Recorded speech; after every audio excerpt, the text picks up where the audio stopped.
ఒక తల్లి పిల్లలే, ఒక రక్తం పంచుకొని పుట్టిన పిల్లలే ఎప్పుడూ గొడవ పడుతూ ఉంటారు, కొట్లాడతారు, విభేదాలు వస్తూ ఉంటాయి. అలాంటిది ఎక్కడో పుట్టి, ఎక్కడో పెరిగి ఒకటైన భార్యాభర్తలకి మధ్య గొడవలు వస్తున్నాయి.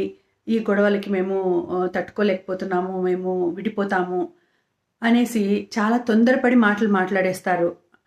ప్రభుత్వం విడాకుల చట్టం తెచ్చిందని ఎవరు పడితే వాళ్ళు పెళ్ళైన వెంటనే విడాకులు తీసుకోమని కాదు. కొంచెం అర్థం చేసుకోవాలి.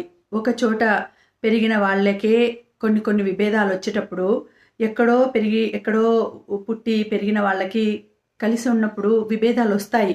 తప్పదు. కొన్నాళ్ళు అడ్జస్ట్ అయితే, కొన్నాళ్ళు వాళ్ళు సర్దుకొని పోతే తర్వాత జీవితం అంతా హాయిగానే ఉంటుంది. ఎక్కడో మరీ ఇంకా కాదు, మా వల్ల కాదు అనేవాళ్ళు చేసుకోవచ్చు, తీసుకోవచ్చు విడాకులు. అంతేగాని ప్రతి